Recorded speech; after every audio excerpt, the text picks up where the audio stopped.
So welcome back again दोस्तों। हमारे YouTube channel math with Sunil sir की क्लास में आज देखते हैं question number 8th 9th 10th and 11th।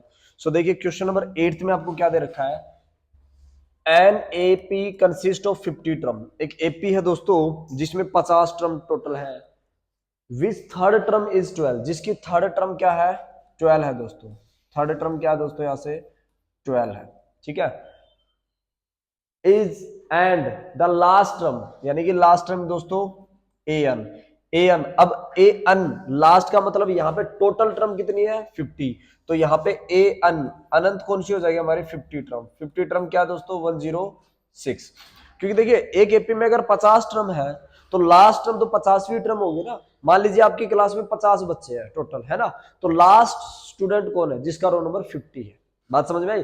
तो यहां पे हमारा जो एन है वो क्या है 50। क्या है 50। आई बात समझ में यहां तक। सो आपसे पूछा क्या, find the 29th term. You have to find 29th term. तो जैसा कि मैंने आपको बता रखा कि 29th टर्म मतलब a plus 28d। A plus 28d आपको इस चीज की रिक्वायरमेंट है। इसमें आप देखिए आपको क्या क्या चाहिए, आपको ए चाहिए और आपको डी चाहिए। आपको ए चाहिए एंड आपको डी चाहिए। तो ए और डी कहां से मिलेगा, जो हमें गिवन इंफॉर्मेशन है। हमें गिवन इंफॉर्मेशन क्या है A3 और हमें गिवन इंफॉर्मेशन क्या है A50। तो A3 को क्या लिखेंगे दोस्तों a plus two D. A plus two d is में 12, इक्वेशन नंबर फर्स्ट। A50 को क्या लिखोगे मेरे दोस्तों, a प्लस 49d लिखोगे। क्या लिखोगे मेरे दोस्तों, a plus 49d is to 106। ये हमारे इक्वेशन नंबर सेकंड हो जाएगी। क्या करेंगे मेरे दोस्तों, इन दोनों इक्वेशन से हम क्या करेंगे, इनको एलिमिनेट करके a और d निकाल लेंगे और a और d आ जाएगी तो हमें 29th टर्म का पता चल जाएगा। सो एलिमिनेट करते हैं a plus 49d। a plus 49d is equal to 106। Clear. तो देखिए एलिमिनेट करने के लिए मैंने आपको क्या बता रखा है कि कोफिशिएंट सेम होना चाहिए और साइन अपोजिट होना चाहिए। तो यहाँ पे देखिए कोफिशिएंट सेम है a का, तो साइन अपोजिट कर देते हैं, माइनस माइनस एंड माइनस। ये कैंसिल हो जाएगा। यहाँ पे क्या बच जाएगा -47d। यहाँ पे क्या बच जाएगा -47d। और यहां से 106 में से 12 लेस करोगे दोस्तों, क्या बच जाएगा आपके पास 106 में से 12 लेस कर दो, क्योंकि देखो ये नेगेटिव है ये पॉजिटिव है। ठीक है ना। सो 494 और वो भी पॉजिटिव के नेगेटिव, बड़ा कौन सा नेगेटिव, तो यहाँ पे क्या आ जाएगा माइनस का 94। आई होप यहां तक कोई दिक्कत नहीं आई होगी। 106 में से 12 लेस करोगे दोस्तों 94 आ जाएगा। बड़ा नंबर 106 है तो उसके साथ माइनस है तो माइनस आ जाएगा। सो माइनस से माइनस कैंसिल हो जाएगा, खत्म। डी की वैल्यू क्या आ जाएगी दोस्तों 94 अपॉन में 47। सो ये डी हमारा आ जाएगा, यहां से इसको कैंसिल कर देंगे 2 पे, ये 2 पे चला जाएगा दोस्तों। 47 2 जा 94 होता है, तो डी की वैल्यू क्या आ गई दोस्तों 2 आ गए हमारे पास। डी की वैल्यू अगर हमारे पास आ गई तो हम ए निकाल लेंगे। क्या कर देंगे हम, सब्स्टिट्यूट कर देंगे। Substitute the value of d in equation first we get, हमें क्या मिलेगा दोस्तों, हमें क्या मिलेगा दोस्तों, यहां से देखिए सब्स्टिट्यूट अगर हम करते हैं तो फर्स्ट जो डिजिट हमारी, सॉरी फर्स्ट जो इक्वेशन है वो क्या है a plus two d is equal to में क्या है दोस्तों 12। So a plus two d की जगह क्या रख देंगे दोस्तों 2 इज इक्वल टू में क्या है दोस्तों 12। ठीक है। सो a प्लस टू टू जा क्या होता है दोस्तों 4 इज इक्वल टू में 12 एंड a की वैल्यू क्या आ जाएगी यहां से 12 माइनस 4, देन a हमारे पास क्या आ जाएगा 8 आ जाएगा। इस तरह से a हमारे पास क्या आ गया 8 आ गया और d हमारे पास क्या आ गया 2।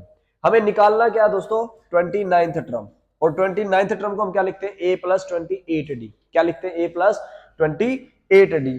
तो यहां से अगर मुझे 29th टर्म निकालनी है तो मुझे क्या चाहिए a प्लस 28d चाहिए।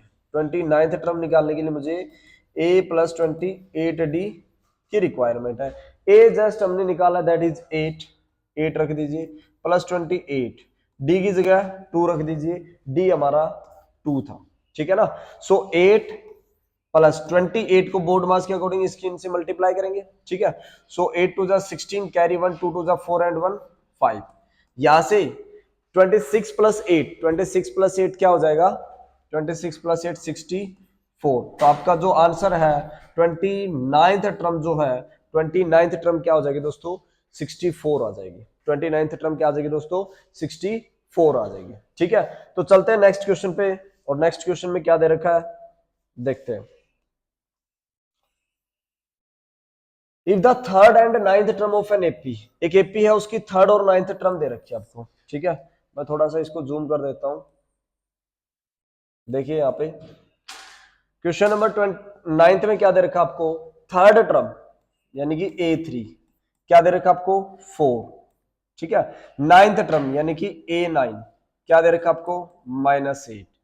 विच term of an AP is 0, आपसे पूछा है विच टर्म, कौन सी टर्म, which term of an AP is 0, आपको यह बताना कि इस एपी की 0 जो है वो कौन सी टर्म है, विच टर्म, ठीक है ना।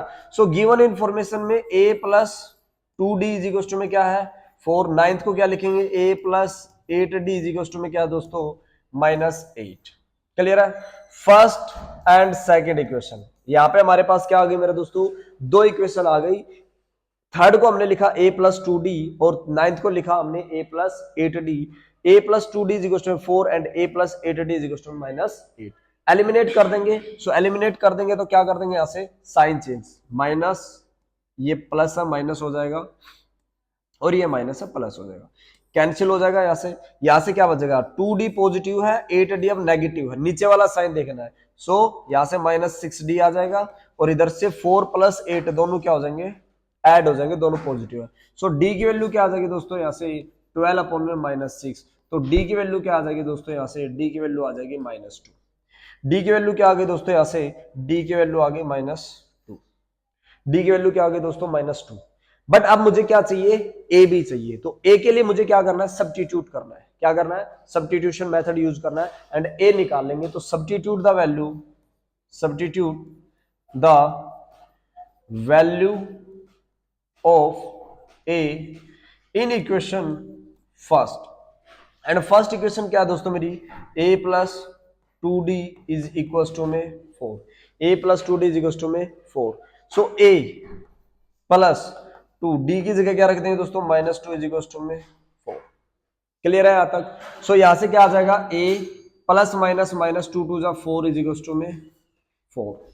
तो यहां से दोस्तों अपनी a क्या आ रही है, यहां से हमारा a क्या आ रहा है देखिएगा ध्यान से, a हमें क्या मिलेगा यहां से, सो a इज इक्वल टू में 4, ये नेगेटिव उधर चला जाएगा पॉजिटिव बन जाएगा, तो a की वैल्यू हमारे पास आ जाएगी दोस्तों 8। a हमारे पास क्या आ गया दोस्तों, a हमारे पास आ गया दोस्तों 8, a हमारे पास 8 आ गया, d हमारे पास -2 आ गया।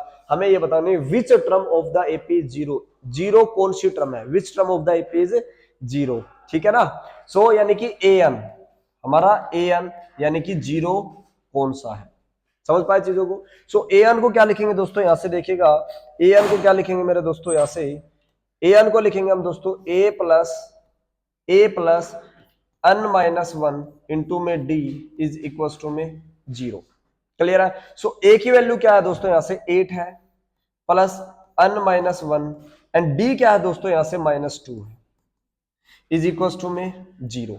सो यहां से आ जाएगा 8 प्लस अंदर मल्टीप्लाई कर दीजिए -2 minus minus +2 is equal to में 0। ब्रैकेट खोल दीजिए 8 plus minus -2 +2 is equal to में 0। सो 8 + 2 क्या होता है मेरे दोस्तों, 8 + 2 10 होता है, -2 इज इक्वल टू में 0। यहां से देखिएगा, यहां से आपको क्या अन मिल जाएगा, ठीक है ना, अन मिल जाएगा और यही हमें पता करना है कि अन कौन से नंबर पे। तो देखिए 10 इज इक्वल टू में क्या आ जाएगा 2 1 और कैंसिल कर देंगे तो अन क्या आ जाएगा 5, यानी कि फिफ्थ जो टर्म है दोस्तों, फिफ्थ जो टर्म है वो हमारी क्या है 0 है। फिफ्थ जो है वो हमारी क्या है टर्म दोस्तों 0 है। इस तरह से हमें ये बताना था कि 0 जो हो कौन सी टर्म है, विच टर्म, देखिएगा विच टर्म ऑफ एपी 0 यानी कि कौन से नंबर पे है 0, तो फिफ्थ टर्म जो है वो हमारी 0 है। एपी अपनी क्या चल रही 8 से चली, फिर 2 लेस कर देंगे 6 आ जाएगा, फिर 2 लेस कर देंगे 4 आ जाएगा, फिर 2 लेस कर देंगे 2 आ जाएगा और फिर 2 लेस कर देंगे 0 आ जाएगा। तो देखिए यहां से 1 2 3 4 फिफ्थ टर्म जो है वो हमारी 0 आ गई, फिफ्थ टर्म जो है दोस्तों हमारी 0 आ गई। चलते हैं नेक्स्ट क्वेश्चन पे और देखते हैं नेक्स्ट क्वेश्चन में हमसे क्या पूछा गया है। तो देखिएगा यहां से क्वेश्चन नंबर 10 इंपोर्टेंट क्वेश्चन है दोस्तों, सीबीएसई में काफी बार पूछा जा चुका है। क्वेश्चन नंबर 10 काफी इंपोर्टेंट है दोस्तों, तो थोड़ा सा ध्यान से देखिएगा, थोड़ा सा टेंशन दीजिएगा क्वेश्चन नंबर 10 पे ही। क्वेश्चन नंबर 10 में आपसे क्या पूछा गया, देखिए दोस्तों 17th term of an AP exceed, exceed का मतलब होता है दोस्तों ज्यादा, एक्सीड या इंक्रीज जो होता है वो दोस्तों होता है ज्यादा होना, ठीक है। 17th term of an AP is exceed, मतलब जो 17वीं टर्म है दोस्तों वो ज्यादा है, कितनी ज्यादा है, किससे ज्यादा है, 10th टर्म से ज्यादा है, कितनी ज्यादा है दोस्तों, 7 ज्यादा है। यानी कि जो 17th टर्म है दोस्तों एक एपी की, वो 10th टर्म से कितनी ज्यादा है दोस्तों, 7 ज्यादा है। फाइंड द कॉमन डिफरेंस, इसका मतलब क्या हुआ दोस्तों, आपको डी निकालना है। इसका क्या मतलब है दोस्तों, आपको डी निकालना है मेरे प्यारे दोस्तों। तो डी निकालना है आपको, जो गिवन है दोस्तों, देखिए वो गिवन क्या क्या है आपके पास, आपको 17th टर्म दे रखी है। 17th टर्म क्या है दोस्तों, एक्सीड मतलब बड़ी है, किससे, 10th टर्म से।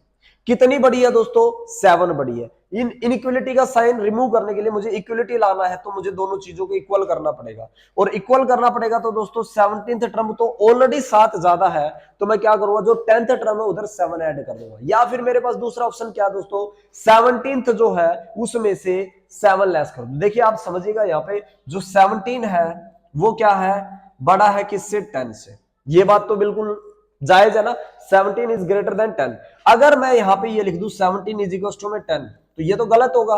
तो इसको सही करने के लिए मेरे पास क्या ऑप्शन है, या तो मैं इधर 7 ऐड करूं, या फिर मेरे पास क्या ऑप्शन है, 17 में से 7 लेस किया जाए तब वो 10 के इक्वल होता है। Then left hand side is equal to right hand side हमारे इक्वल होंगे। बात समझ में आ रही होगी, आई होप सो, कोई दिक्कत नहीं आ रही होगी।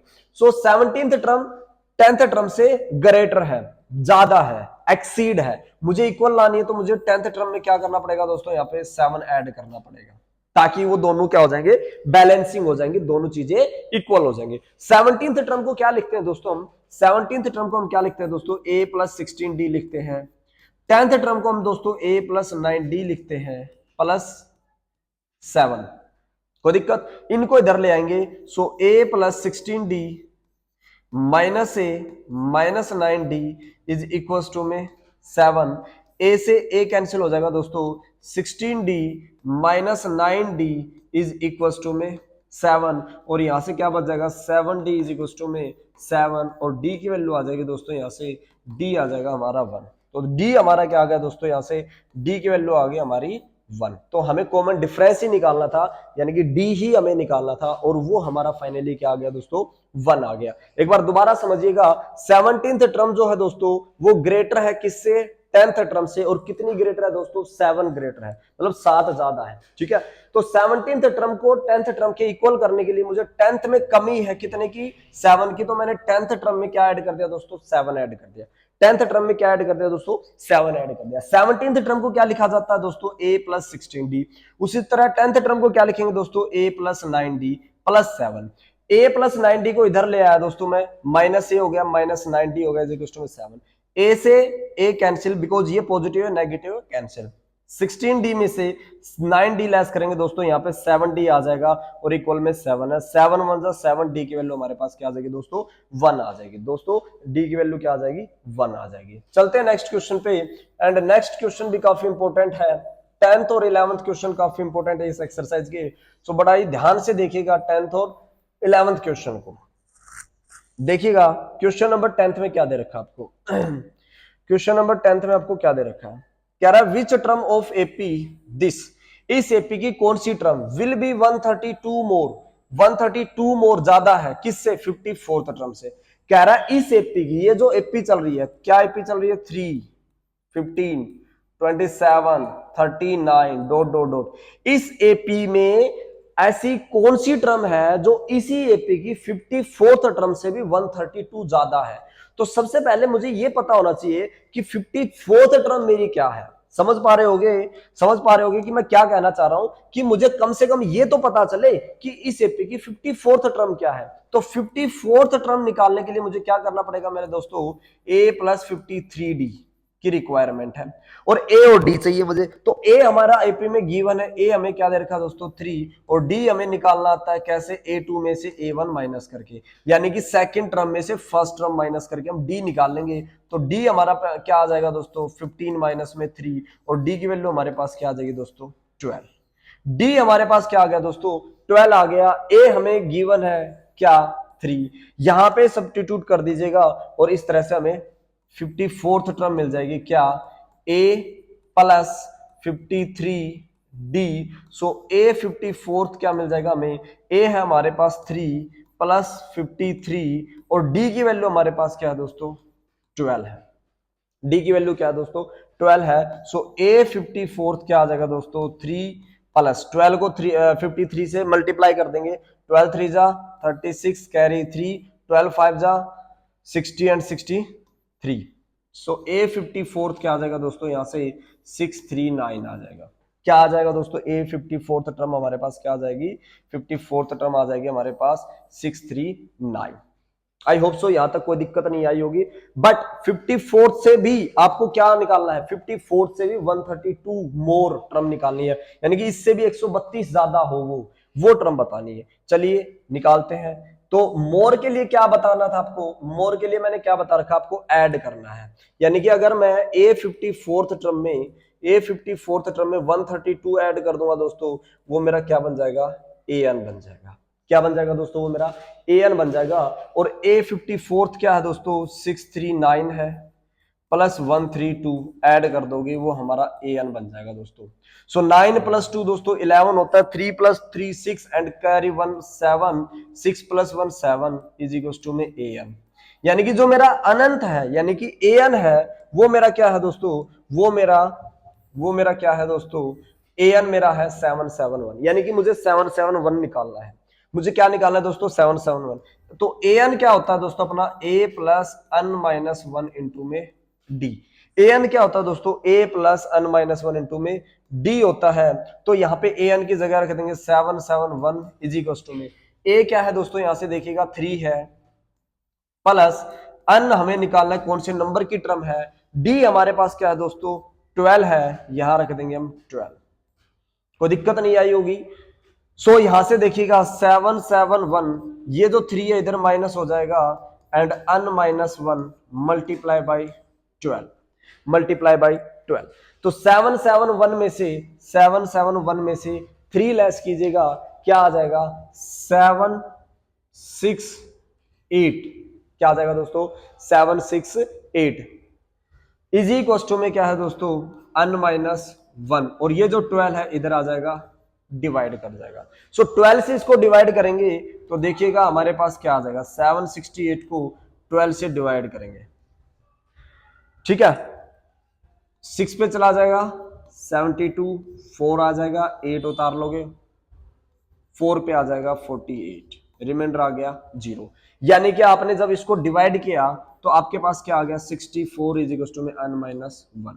बट आपको तो अन निकालना है दोस्तों, आपको क्या निकालना है अन, तो ये 1 भी इधर आके क्या हो जाएगा दोस्तों ऐड हो जाए तो 64 प्लस 1 इज इक्वल टू में अन, तो ये आ जाएगा 65th इज इक्वल टू में अन। यानी कि जो 65th टर्म है ना दोस्तों 65th टर्म है ना दोस्तों वो 54th टर्म से 132 ग्रेटर है। क्या समझ में आया दोस्तों 65th टर्म जो है वो 54th से 132 ग्रेटर है एंड ये काफी इंपॉर्टेंट सम है, 3 स्टार है, मतलब काफी इंपॉर्टेंट सम है, काफी ही इंपॉर्टेंट सम है, पेपर में आने के लायक है। सो इसको ध्यान से कीजिएगा।